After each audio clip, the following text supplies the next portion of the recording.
my new Dolphin 10 SS fishing kayak. Right now, he surprised me with it, so I thought I was just coming to fish for a little bit. So I only brought a little bit of stuff, but it fits perfect right there.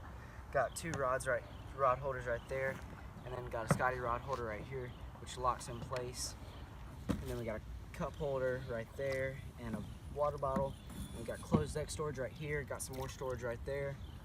And this is closed in, so you can maybe use it as a live well, and then you have tackle under it. Let's get it outfitted for fishing.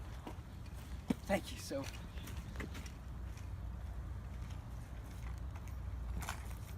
this was a surprise, and I didn't know I was getting it today. So I brought a couple stuff with me, but this is it.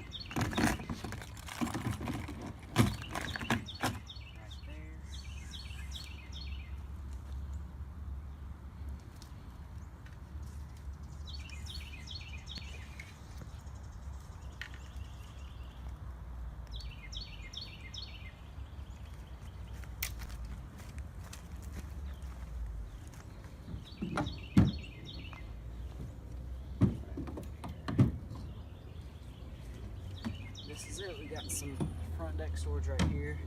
Store a tackle box or two. This comes out, and then you can. This is a solid, so you can store maybe a live well in there for your bass that you catch. And then you got under storage right there. You got your side pocket, so you can store a cup holder. Open storage for your phone. Scotty rod holder. Locks in place. Cup holder. Adjustable foot pegs.